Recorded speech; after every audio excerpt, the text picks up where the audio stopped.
একটা কড়াইতে নিয়ে নিয়েছি 1 লিটার দুধ। দুধটাকে ফুটিয়ে মোটা ঘনত্বের করতে হবে। নমস্কার, আমি মনীষা রান্নাঘরে আপনাদের সকলকে স্বাগত জানাই। আজকে দেখতেই পাচ্ছেন এখানে আমি ছানাটা ছেঁকে নিচ্ছি। আজকের রেসিপি হলো মালাই লাড্ডু।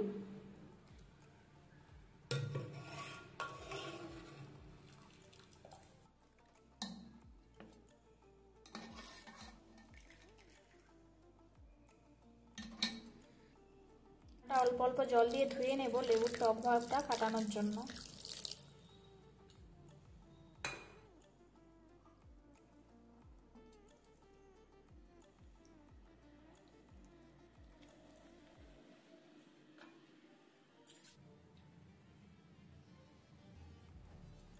তারপর ভালোভাবে ছানার জলটা নিংড়ে নিতে হবে।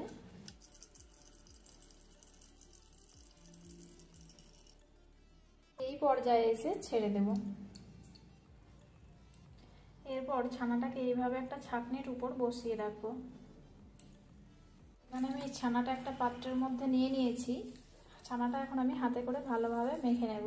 এটা দুধের ছানা ঘরে বানিয়ে নিয়েছি, তবে এই জায়গাতে আপনারা ছানার পরিবর্তে পনিরও ব্যবহার করতে পারেন।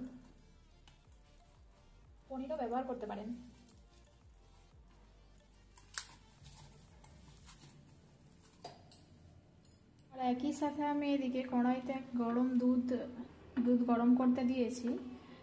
এটা যতক্ষণ না একটা পুরো ব্যাটার তৈরি, পুরো ঘনত্বের হয়ে যায় দুধটা, ততক্ষণ পর্যন্ত এইভাবে গ্যাসের ফ্লেমটা মিডিয়ামতে রেখে দুধটা ফুটিয়ে নেব।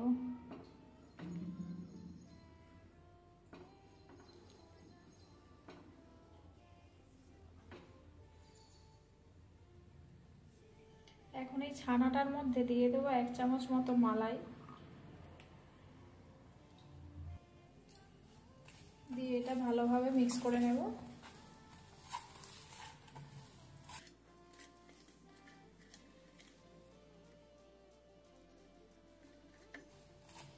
দেখতেই পাচ্ছেন এখানে ছানাটা কতটা স্মুথ হয়ে গিয়েছে। এবার এটা এইভাবেই রেখে দেবো। দেখতেই পাচ্ছেন ছানাটা কত সুন্দর স্মুথ হয়ে গিয়েছে।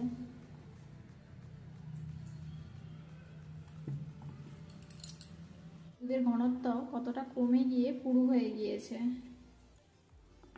প্রায় এটা 4 ভাগের 1 ভাগ হয়ে গিয়েছে।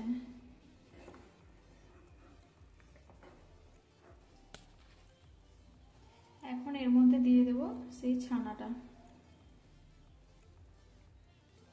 এখন এর দুধের মধ্যে সেই ছানাটা দিয়ে দিলাম।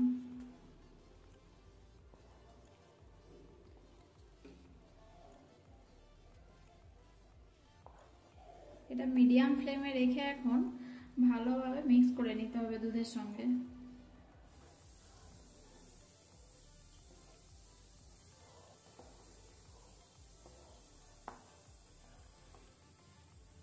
এখানে কিছুটা এখন চিনি অ্যাড করে দেব।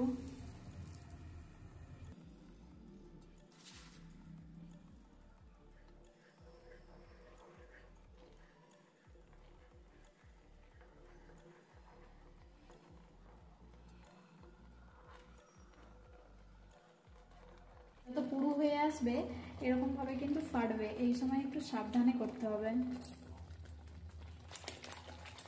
দেখতে পাচ্ছেন এখানে ঘনত্বটা কতটা পুরু হয়ে গিয়েছে, হয়ে এসেছে, তবু একটু লিকুইড আছে, আর একটু মারতে হবে এটা।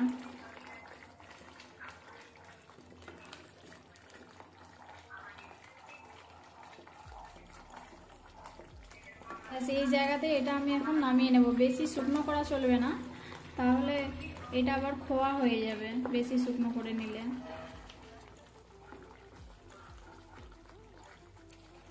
এখন এটা নামিয়ে ঠান্ডা করতে রেখে দেব।